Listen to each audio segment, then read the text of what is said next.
Thank you very much, sir. Among many other things, how beautifully he articulated the importance of experience and observation that forms the backbone of Auro University teaching and learning. To talk about this further, I would like to invite Professor Vladimir. He is a creator and facilitator of the courses online in the Vedic and Vedantic studies, Sanskrit language and literature. He works with different groups of people and individuals from all over the world, conducting studies in the fields of Indian philosophy, integral yoga psychology, and theoretical linguistics. His practice of yoga and meditation for the last 3 decades became closely interwoven with the studies of the ancient texts, where the philosophy and linguistics are only a means for growth and change of consciousness.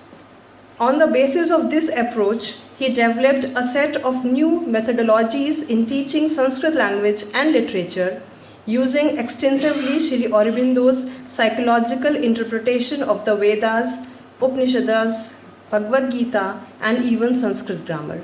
May I now request sir to kindly address the audience.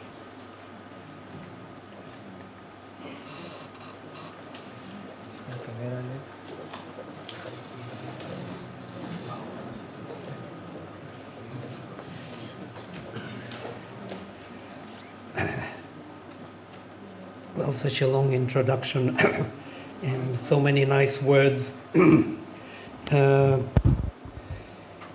have my own PowerPoint presentation, but I think since we address, so to say, full-heartedly from what we think and feel today, it's more important to speak, so to say, from the heart, as I feel it today. I was very moved by seeing all of you here. It's very, very pleasant and very, how to say, encouraging us, because the University of Sri Aurobindo, which exists, which the only one in the whole world exists here in Surat, where Sri Aurobindo was once, proclaiming his vision. When I hear you speak that we have to move from human to divine, that this is Mother's plan, people don't think about these things anymore nowadays. What is to move from human to divine? How to be divine?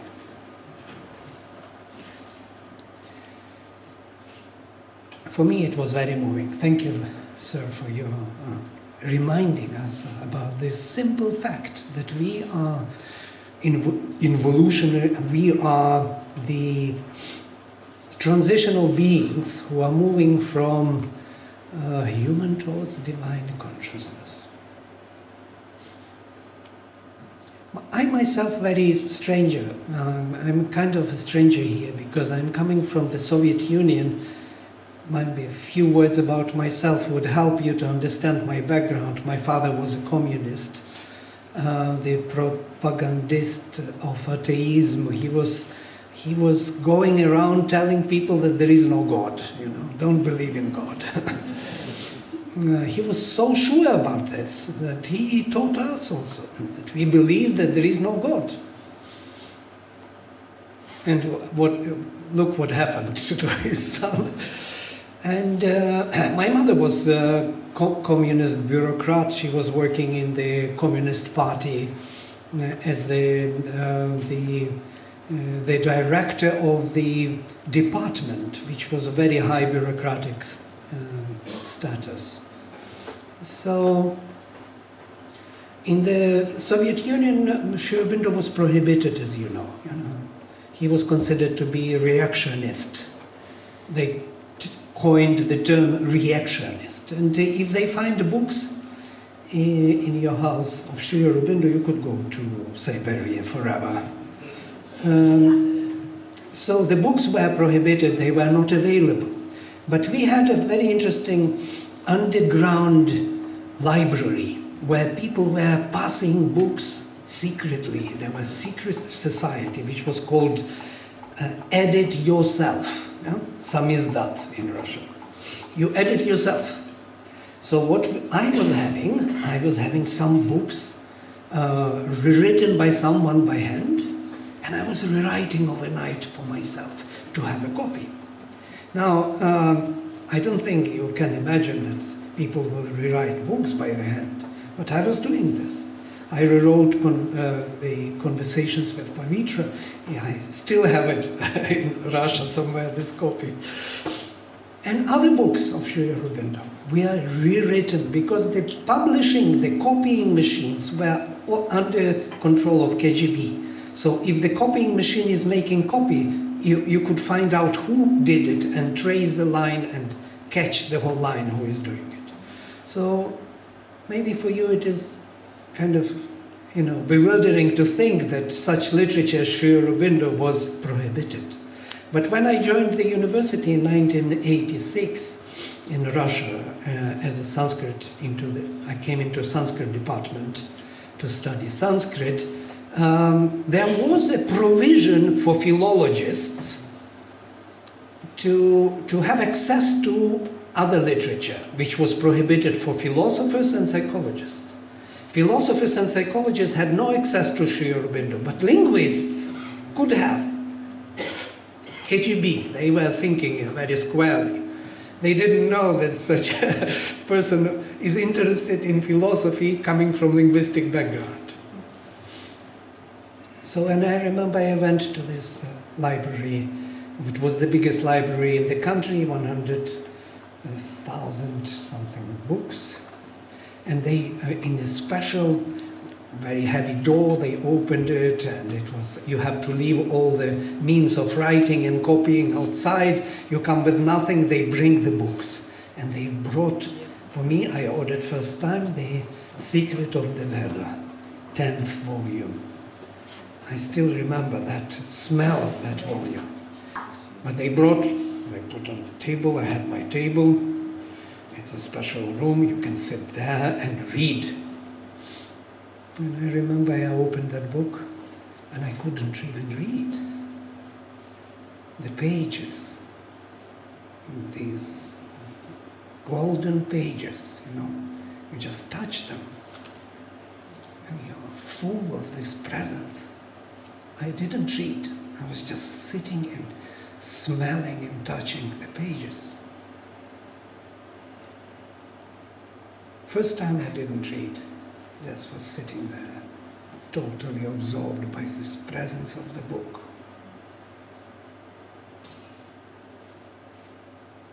It was most probably the happiest day of my studies in the university.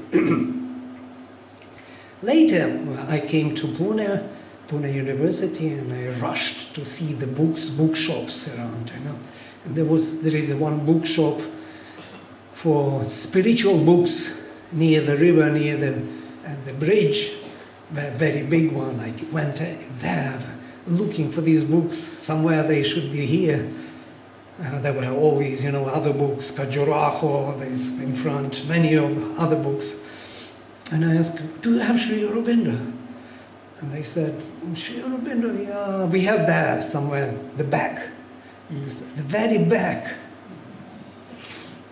On the last shelves, in the dust, in the corner down, there were these books. Life Divine, Synthesis of Yoga, these cheap editions, these with 60 rupees, 80 rupees. I bought all of them. Removed this dust and I brought to Russia to everybody. That time already there was a change. There was Gorbachev in power. The power of KGB was moving away. It was an opening, everybody could bring the books, but these were the most precious findings. And I was surprised really to see how India treated this great knowledge, the greatest knowledge India ever had. It was in the last bookshelf down in the dust. I never could understand it. Up to now I don't understand it. If somebody can explain what is happening, I would be very happy to. So this was my journey through literature, through Sri Aurobindo. Of course, I discovered Sri Aurobindo in '82, And my first book was Conversations with Pavitra. I was suggesting to youngsters to read The Technique of Meditation or Conversations with Pavitra, where he explains what meditation is about. And I tried it out in '82, and I felt the presence. I thought, well, me, some 23 years old boy, what can I know about these things? I just came from the army, Soviet army,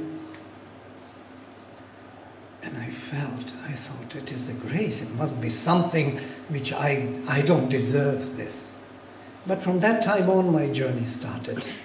All those rewriting books in the night. I collected my own library. Then I came to India, brought more books, finished the university in 91.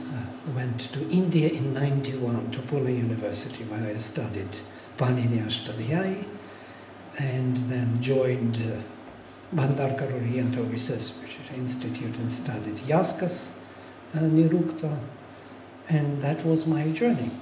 Why I studied Sanskrit, I will tell you, not philosophy, because philosophy I could read, but Sanskrit you cannot read, you have to learn. You have to deeply know the language in order to read the literature. So I wanted to understand what Sri Aurobindo was commenting upon. I wanted to know the original. That was my drive. And I saw the vision that I must learn Sanskrit. It was like an occult vision, as if with open eyes I saw the train running. And then train comes to the end of the journey, so there is no more railway. It cannot go further. But I look behind and the wagons have this railway, so I have to put it in front and go. I have to brake to make my own road. And I understood Sanskrit is the way. So, and I would recommend everyone to study Sanskrit. It is the key. Not only to the soul of the nation, India, but also to Sri Aurobindo, I think. I sometimes wonder how far they can understand Sri Aurobindo without really appreciating and knowing deeply what he was commenting upon, especially essays on the Gita, Secret of the Veda, Hymns to the Mystic Fire, and the whole Savitri. I had research which was funded by government of India for 3.5 years, which was called Vedic Imagery in Sri Aurobindo's Savitri. You would not believe how much he took from the Veda. Everything what he translated from the Hymns to the Mystic Fire, all the vocabulary, all the words, all the imagery just flew into his Savitri. And he himself explains this, by the way. He said that he couldn't find language suitable for his spiritual experience. Neither Gita nor even Upanishads could give him that language. And then he found the Veda. And in the Veda was the language suitable to describe his experience. Is it not marvelous, this connection? And of course, Sri Aurobindo is a hope for India.